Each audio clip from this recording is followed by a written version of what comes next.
Hello दोस्तों, कैसे हैं आप लोग? अच्छे तो हैं? ध्यान तो रखते हैं ना आप अपना? किसी और के भरोसे तो नहीं छोड़ा है आपने? चलिए, आप लोग रेगुलर पढ़ाई करते रहिए, हमारे साथ जुड़ के पढ़ाई करेंगे तो आपका मैथ और फिजिक्स तो अच्छे से हो ही जाएगा। ठीक है, बाकी सब्जेक्ट आप लोग देखते रहिए। टाइम आपके पास बहुत ही कम बचा हुआ है। आप अगर दिन भी गिन रहे हैं तो 365 दिन से भी कम आपके पास समय बचा हुआ है। आपको पता होगा कि आपके जो सीनियर है उनके बोर्ड के पेपर चालू हो चुके हैं। ठीक है, यही समय एक साल बाद आपको भी बोर्ड के पेपर ही देने हैं, तो उसके लिए प्रिपेयर्ड आज से हम लोग तैयारी करना चालू करते हैं। चलो, कल हमने थोड़ा थोड़ा बताया था नंबर क्या होते हैं, अंक क्या होते हैं, संख्या क्या होती है, ये सारी चीजें बताई थी। लार्जेस्ट नंबर, स्मॉलेस्ट नंबर, इस तरीके के सारे क्वेश्चन करवाए थे। नंबर लाइन बता दिए थे, लेफ्ट टू राइट जाने पे प्लस किधर होते हैं, माइनस किधर होते हैं, सारी चीजें बता दिए थे। आज हम बात करते हैं, अब देखो अंक अंक हमें नहीं पढ़ने हैं, हमें क्या पढ़ना है? संख्या। तो संख्या हम लोग पढ़ेंगे। ठीक है, संख्या। अब बात करते हैं संख्या की परिभाषा तो पता होगी। जब दो या दो से अधिक अंक मिलकर आपस में कोई नया प्रतीक बनाते हैं तो उसे हम लोग संख्या कह देते हैं। ना तो हम सबसे बड़ी संख्या को काउंट कर सकते हैं, ना ही सबसे छोटी संख्या को काउंट कर सकते हैं। लेकिन अगर एक क्वेश्चन आपसे पूछे कि सबसे छोटी धनात्मक संख्या बताओ, तो आप बता सकते हैं 10, क्योंकि सबसे छोटी है। और 10 में 2 अंक आ गए, मतलब वो क्या हो गई? संख्या हो गई। ठीक है, तो अब संख्याओं के बारे में हम पढ़ने से पहले, संख्याएं हम मैथ में कितनी कितनी प्रकार की देखते हैं संख्या? तो संख्या हम मैथ में केवल और केवल 3 प्रकार की संख्या देखते हैं। कौन कौन सी संख्याएं देखते हैं? आइए चार्ट बनाते हैं।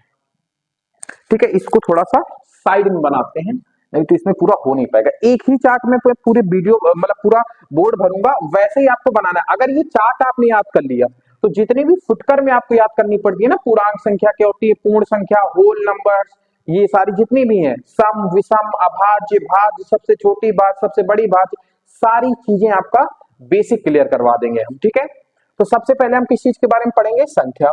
संख्या की हम क्या पढ़ चुके हैं? परिभाषा पढ़ चुके हैं। ठीक है, संख्याएं 3 प्रकार की होती हैं। कितने प्रकार की होती हैं?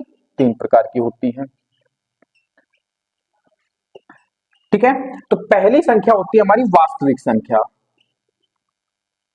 वास्तविक संख्या, ये ऐसी संख्याएं होती हैं जिनका मान फिक्स होता है, जिनको हम लोग हल कर सकते हैं। ऐसी सारी संख्या क्या कहलाती है? वास्तविक संख्या। सेकंड आती है हमारी काल्पनिक नंबर या काल्पनिक संख्या। काल्पनिक संख्या, ये एक ऐसी संख्याएं होती हैं जिनका हम मान निर्धारित नहीं कर सकते, सिर्फ कल्पना कर सकते हैं। इनके नाम से भी आपको लग रहा होगा काल्पनिक, सिर्फ ऐसे नंबर जिनका हम कल्पना कर सकते हैं, एग्जैक्ट वैल्यू नहीं निकाल सकते, काल्पनिक नंबर कहलाते हैं। अब बात करते हैं सम्मिश्र संख्याएं। सम्मिश्र संख्या, ये ऐसे नंबर होते हैं जिनमें वास्तविक संख्या का भी अंश होता है और काल्पनिक नंबर का भी अंश होता है। काल्पनिक नंबर ऐसे होते हैं जैसे √3, इनका फिक्स मान नहीं होता है। ठीक है, इनका क्या नहीं मान होता है? फिक्स मान नहीं होता है। √2, इनका फिक्स मान नहीं होता है। तो ऐसे नंबर आपके क्या कहलाते हैं? काल्पनिक नंबर कहलाते हैं। और इन्हीं दोनों को जब हम लोग मिक्स कर देते हैं तो क्या कहलाते हैं आपके? सम्मिश्र संख्या। वास्तविक संख्या को पुनः कितने भागों में बांटा गया है? 2 भागों में बांटा गया है। कितने भागों में बांटा गया है? 2 भागों में। कौन कौन से? तो आपने पूर्णांक नंबर पढ़े होंगे, पूर्णांक संख्या, इंटीजर नंबर जिनको हम लोग कहते हैं, और एक दशमलव वाली। पूर्णांक का मतलब होता है 1 2 3 4 5 6 पूर्ण हो, उसमें दशमलव या उनको भिन्न में नहीं बदला जा सकता। मतलब भिन्न में का मतलब, मेरा कहने का मतलब ये है कि उसमें नॉमिनेटर डिनोमिनेटर तो सब संख्या में होता है। जिसमें मैंने कहा कि 2, इसमें भी तो अंश भी है और हर भी है, नॉमिनेटर भी है डिनोमिनेटर भी है।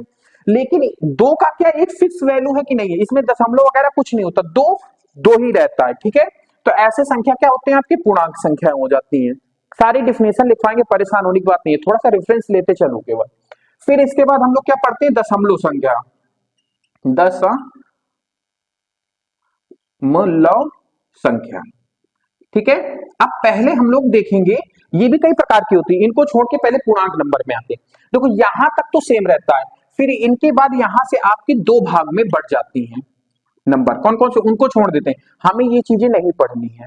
ये चीजें, ये आप जो सम्मिश्र संख्या देख रहे हो ना, ये आप कहां पढ़ोगे? 11 और 12 में पढ़ोगे। आयोटा आपने पढ़ा होगा, सम्मिश्र संख्या में आई आता है, जिसको आयोटा बोलते हैं। इसका मान होता है √-1 मान होता है आयोटा का। ये सम्मिश्र संख्या आप 11 और 12 में पढ़ोगे, पूरा चैप्टर आपको मिलेगा सम्मिश्र संख्या का। ठीक है, अभी फिलहाल हम लोग वास्तविक संख्या को देखते हैं। वास्तविक संख्या को 2 भागों में बांटा गया। इसको आप अपनी पूरी फैमिली की तरह समझो। आप इनको आप अपने दादा या परदादा समझ लो, फिर उनसे 2 बच्चे हुए, इसी तरीके से पूरा एक ट्री बनता चला जाता है। ट्री, ट्री समझते हो नहीं, शाखाओं से शाखाएं निकलती हुई चली जाती हैं, तो ये भी एक तरीके की क्या है, शाखाएं हैं, इनको याद करते रहिए। पूर्णांक नंबर से ही दो बेटे हुए, कौन कौन से, आप एक सम संख्या पढ़ते होंगे, सम संख्या, और आप विषम संख्या, विषम संख्या, ठीक है, बात समझ में आई। पूर्णांक नंबर की कौन कौन बेटे हुए, सम संख्या और विषम संख्या। इसके एक बेटा, अब ये एक तरीके से ऐसे मान लो कि इसकी दो शादियां हुई थी पूर्णांक नंबर की, एक फैमिली से मानो, ये इसके एक तरीके से कहो कि इसने अपने मर्जी से शादी कर लिया था, तो इसको उतना महत्व नहीं दिया गया, मतलब महत्व है लेकिन उनको साइड में डाल दिया गया। और जो घर वालों की उससे हुआ, तो इससे तीन बेटे हुए इसके, कौन कौन से, पहले ऋणात्मक पूर्णांक हुआ, ऋणात्मक पूर्णांक हुआ, फिर इसके बाद शून्य पूर्णांक आया, शून्य पूर्णांक हुआ, और थर्ड जो हुआ इसका बेटा वो हुआ धनात्मक पूर्णांक,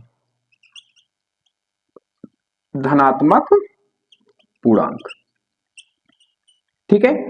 अब अच्छा इसका एक बात बताओ, जो घर वालों की मर्जी से शादी होती है जिसमें समाज इन्वॉल्व होता है, तो परिवार तो वही माना जाता है ना, तो पूर्णांक का मेन परिवार कौन सा हुआ, ये। अब इन्हीं के आगे चलेंगे, वो एक तरीके से मान लो कि छुप छुपा के किया, नाजायज किया, जो भी आप मान लो, तो वो वहीं पे रुक गए, ठीक है। अब इसके बाद हम लोग इनको आते हैं, देखते हैं, तो ये जो शून्य पूर्णांक और धनात्मक पूर्णांक, अब तीन बेटे हैं, अब इनमें से ये अलग हो गया, कहा कि हम भैया तीनों के साथ नहीं रहेंगे, तो इसको यहीं पे छोड़ देंगे। जो संयुक्त होकर चलता है वो ज्यादा दूर तक चलता है, ज्यादा लंबे समय तक। आपने देखा होगा कि अगर आपके पापा लोग या खुद आप लोग भाई बहन ज्यादा संयुक्त रह के चलते हैं, तो आपको प्रॉब्लम्स जो आती हैं वो कम फेस करनी पड़ती हैं। और जो अकेला अकेला होता है उसकी लाइफ में कोई भी प्रॉब्लम आएगी तो उसको किससे कैसे फेस करना पड़ेगा, अकेले फेस करना पड़ेगा, ठीक है, समझ में आई बात।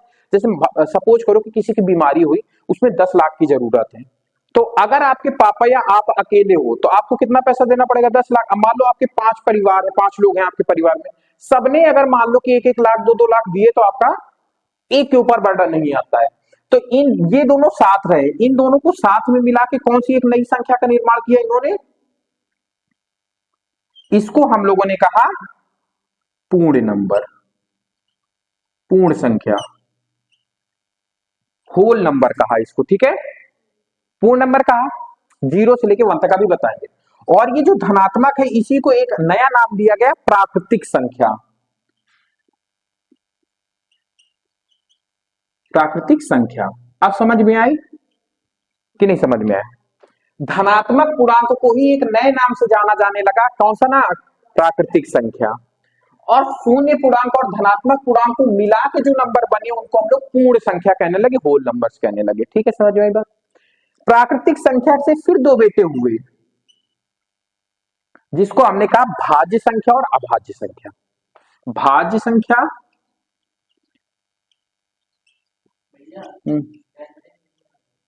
और अभाज्य संख्या,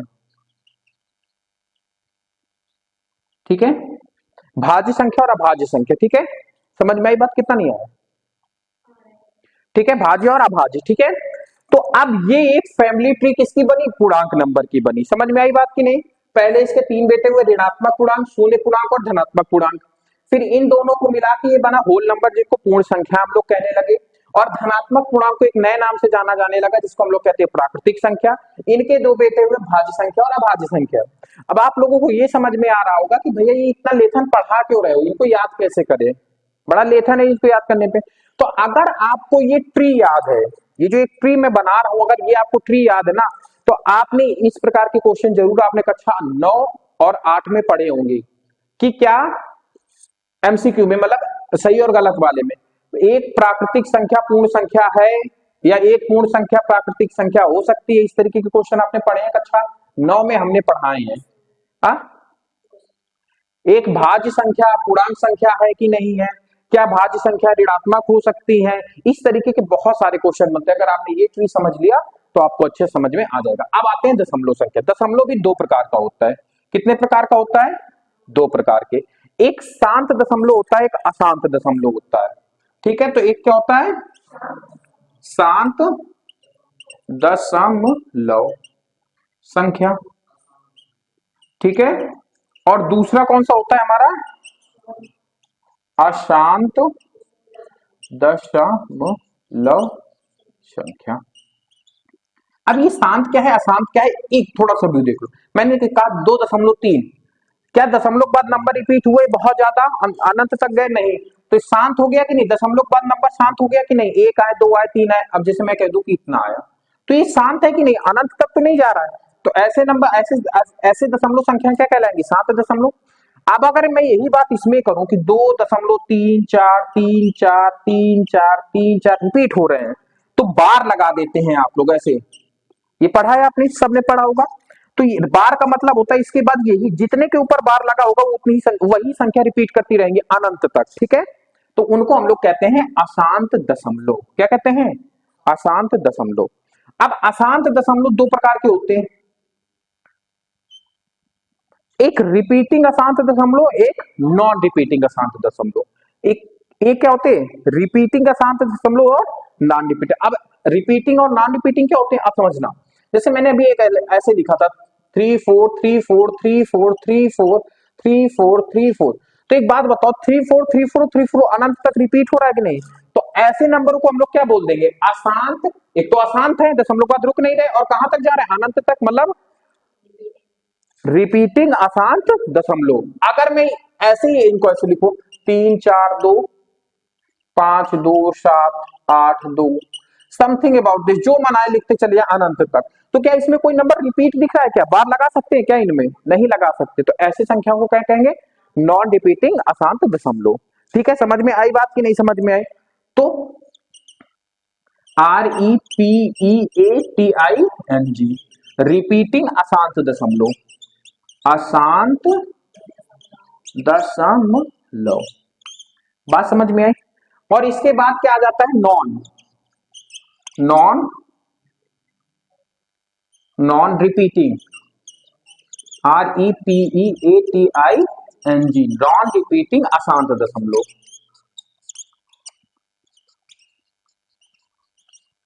अशांत दशमलव संख्या।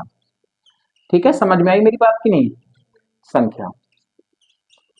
तो ये आपके पूरे नंबर की मैंने क्या बना दिया, चार्ट। अगर आपने इतना याद कर लिया, इसको इंक्लूडिंग इसको छोड़ दो, ये तो मैंने ऐसे समझाने के लिए लिखा। अगर इसको आपने रट लिया, तो आप जितने भी मैथ में नंबर पढ़ते हो, भिन्नों को छोड़ के, भिन्न कहां से बनती है, इसे परिमेय और अपरिमेय दो प्रकार की बन जाती है, वो फिर कभी बता देंगे। लेकिन जो मेजर आपको जरूरत है, सबसे ज्यादा आपको पूछा जाता है आपका पूर्ण संख्या, प्राकृतिक संख्या, पूर्णांक संख्या। यही तीन में आपको फंसाया जाता है। दशमलव आपका उधर नहीं जाता है, मैंने लिखवा दिया है आपकी जानकारी के लिए, पढ़ लोगे तो अच्छी बात है, आगे आने वाले क्लासों में आपको सुविधा मिलेगी।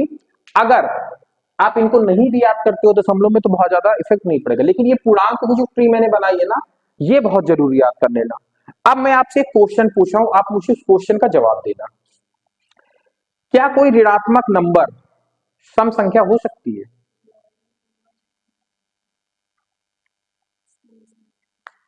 पूर्णांक में कौन कौन से नंबर आते हैं, माइनस इनफाइनाइट से प्लस इनफाइनाइट तक,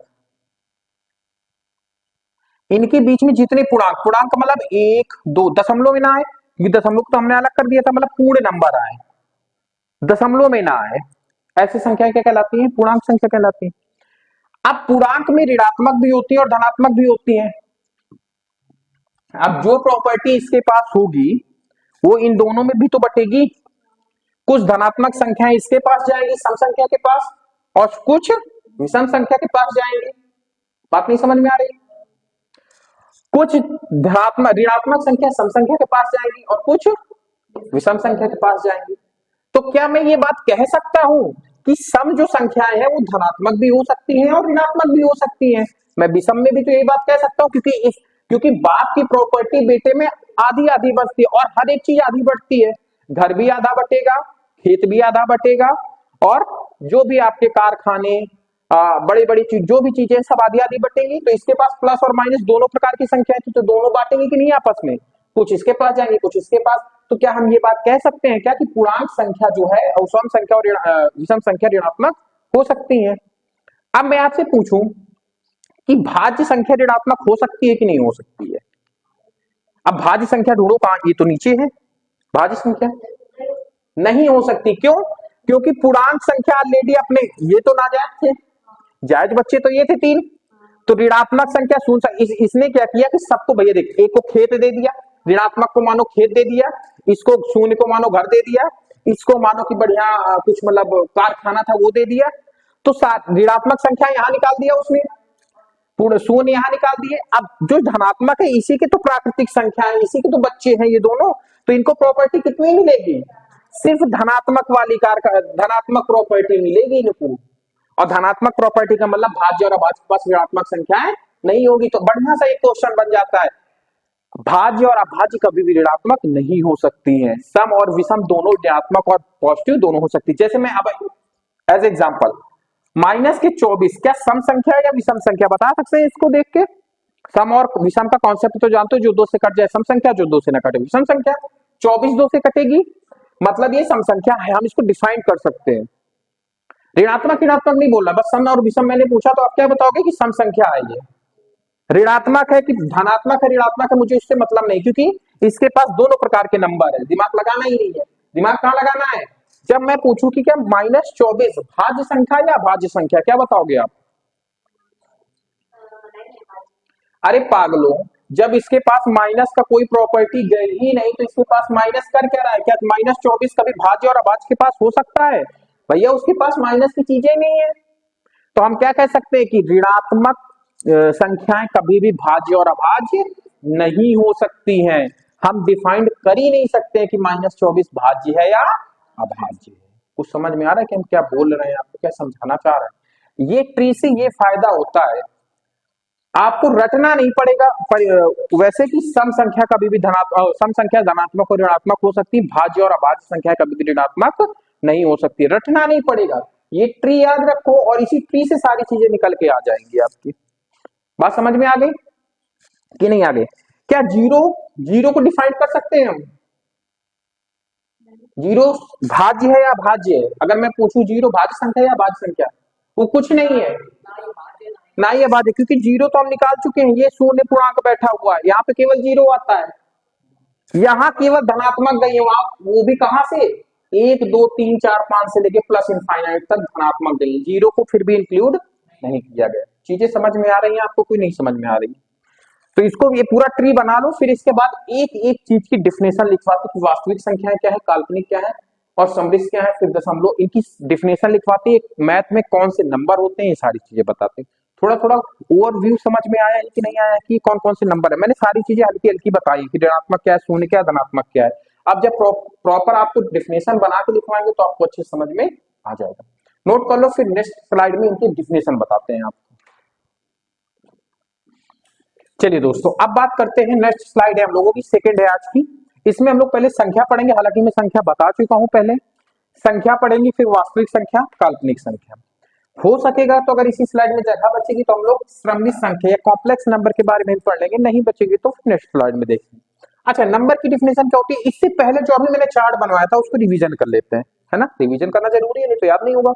एक बात याद रखना, कंटिन्यू 10 दिन तक ये चार्ट को मैं एक बार जल्दी जल्दी रिवाइज करवाऊंगा, जिससे आप लोगों के दिमाग में बढ़िया बैठ जाए, ऑनलाइन और ऑफलाइन। आप लोग भी मन में रिपीट करिएगा, जो मैं लिखूं, जो मैं बोलूं, उससे एक शब्द पहले आपको आना चाहिए। जैसे अगर मैं बोल रहा हूं संख्या, तो तुरंत आपके माइंड में क्या आना चाहिए? संख्या के पार्ट।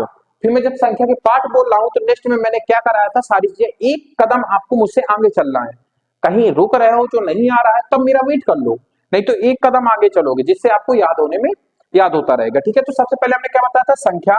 शॉर्टकट में लिखूं, संख्या के मैंने 3 पार्ट बताए थे। कौन कौन से बताए थे मैंने?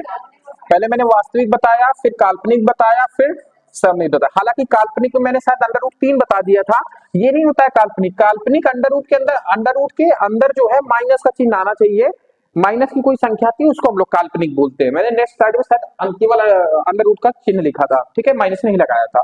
फिर मैंने इन दोनों को छोड़ दिया था, वास्तविक को लेकर चलेंगे। वास्तविक के 2 पार्ट होते हैं, एक दशमलव पार्ट होता है, एक पूर्णांक होता है। ठीक है, पूर्णांक के मैंने 2 नाजायज बेटे बताए थे, सम और विषम बताए थे। फिर इसके मैंने 3 जायज बेटे बताए थे, धनात्मक पूर्णात्मक, धनात्मक पूर्णांक, ऋणात्मक पूर्णांक और शून्य पूर्णांक, ये 3 मैंने बताए थे। इसी को हम लोगों ने प्राकृतिक नाम दे दिया था, और इन दोनों को मिला के मैंने एक नया नाम दिया था, जिसको कहते हैं पूर्ण नंबर कहते हैं या होल नंबर कह देते हैं। इसी से दो बेटे हुए, कौन कौन से, भाज्य और अभाज्य, भाज्य और अभाज्य हुए, ठीक है। फिर दशमलव की मैं बात करूं तो इसके दो बेटे हुए, शांत दशमलव, अशांत दशमलव, तो शांत दशमलव और अशांत दशमलव दो बेटे हुए। फिर शांत को छोड़ के अशांत में फिर दो बेटे हुए, रिपीटिंग शांत दशमलव और सॉरी रिपीटिंग अशांत दशमलव और नॉन रिपीटिंग अशांत दशमलव। ये है आपका पूरा चार्ट। तो आप बार बार रिवाइज हम लोग करेंगे, कंटिन्यू 10 दिन तक कर लेंगे, गारंटी शुदा है कि जो बच्चा बिल्कुल कमजोर होगा उसको भी ये याद हो जाएगा, ठीक है। बात समझ में आई। अब हम लोग धीरे धीरे इनके बारे में और डीप में हल्का हल्का जानेंगे, बहुत ज्यादा डीप में नहीं जाएंगे हम लोग, जितना हमारे काम का है उतना ही पढ़ के साइड हो जाएंगे, ठीक है। सबसे पहले नंबर की बात करते हैं, तो नंबर की परिभाषा हमने क्या बताई थी, क्या बताया था, हाँ ऐसे भारतीय अंक प्रणाली में, अंक प्रणाली में जब दो या दो से अधिक, जब दो या दो से अधिक अंक आपस में मिलकर, आपस दो भी हो सकते हैं, दो से अधिक भी हो सकते हैं, मैंने हालांकि अधिक अंक, हालांकि मैंने इसके बारे में संख्या के बारे में डिटेल में बताया है, ठीक है, केवल यहां डिफिनेशन लिख रहे हैं। दो या दो से अधिक अंक आपस में मिलकर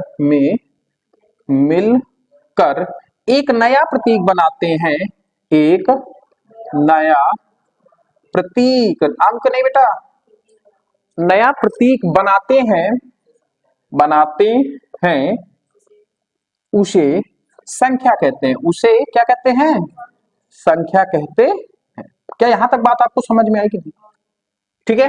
संख्या कुछ भी आप एग्जांपल में लिख सकते हो, यहाँ पे जो भी आपको लिखना हो, जैसे 2 4 -3, सॉरी ये तो अंक है, नो नो नो, जैसे 10 हो गया, -11 हो गया, 124 हो गया, 245 हो गया, जो भी आप लिखना चाहो, ये सारी आपकी क्या है, अंक है, संख्याएं हैं। सिंगल डिजिट नहीं आएगा, एक प्रतीक नहीं आएगा। एक प्रतीक क्या कहलाता है आपका, भारतीय अंक प्रणाली में जो सिंगल प्रतीक होता है वो क्या कहलाता है, आपका अंक कहलाता है। क्या कहलाता है, अंक कहलाता है। 0 से 9 तक लिखे थे हम।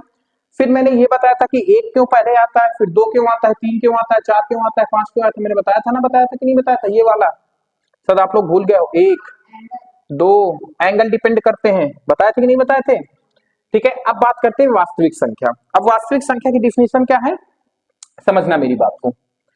आप नंबर लाइन में मैंने कल समझा दिया था, माइनस इनफाइनाइट से प्लस इनफाइनाइट तक की एक नंबर लाइन होती है, जिसमें 0 से अगर मैं लेफ्ट की तरफ बात करता हूं तो निगेटिव हमें नंबर मिलते हैं, राइट की तरफ बात करता हूं तो पॉजिटिव नंबर मिलते हैं। लेकिन जब हम लेफ्ट से राइट की ओर जाते हैं तो नंबर का सीक्वेंस क्या होता जाता है, बढ़ता चला जाता है। ये सारी चीजें पहले स्लाइड में करवाई, पहले क्लास में लोग करवा चुके हैं, सेकंड क्लास हमारी।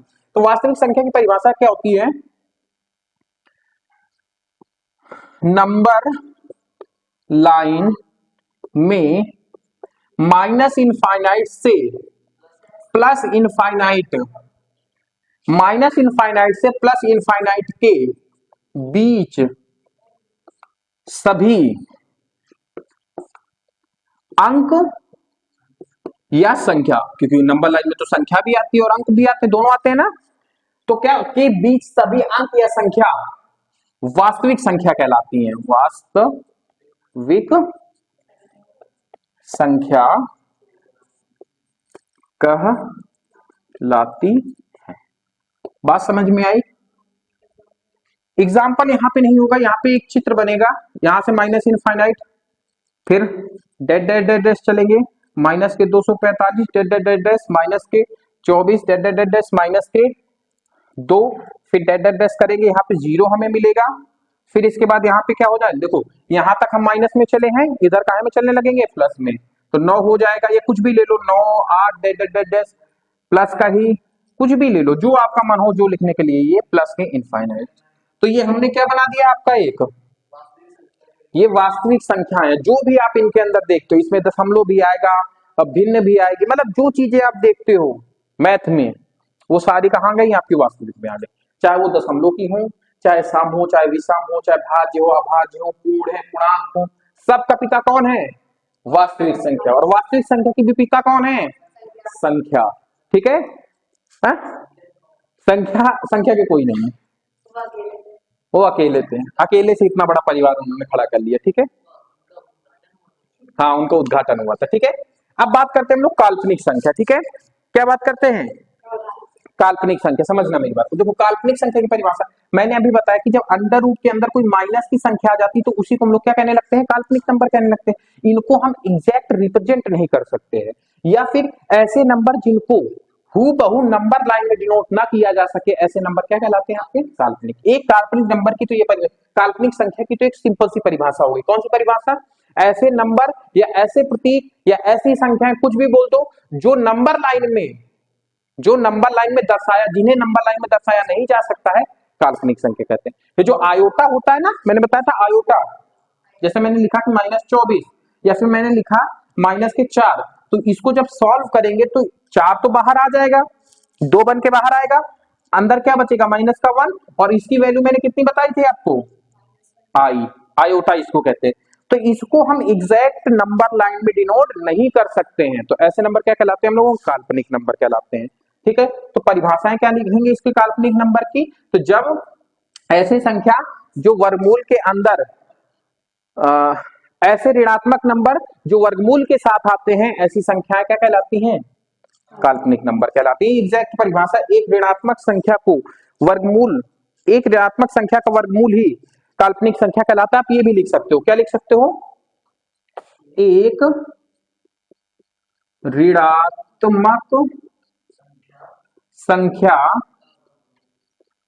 का वर्गमूल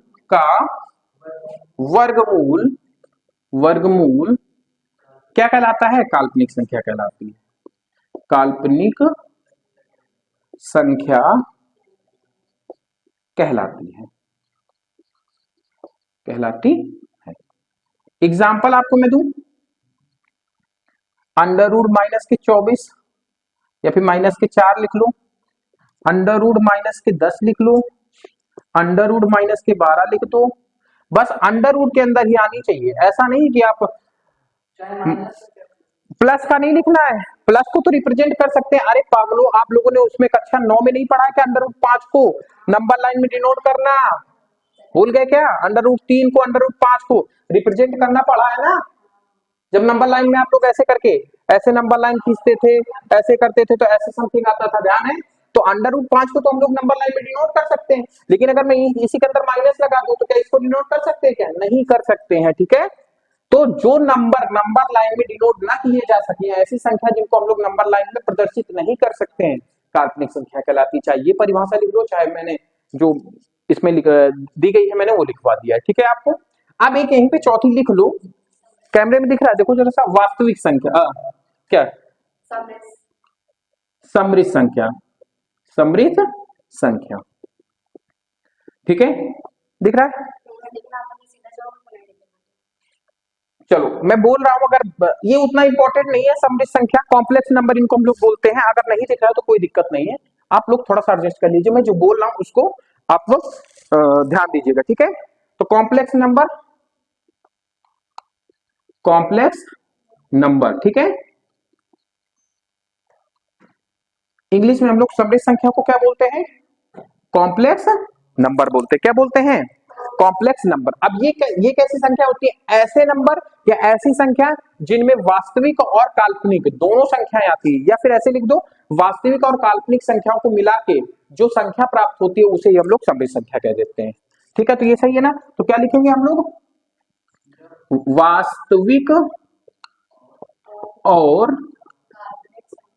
काल्पनिक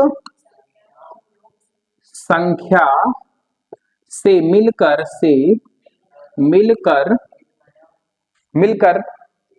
बनी एक नई संख्या क्या कहलाता है?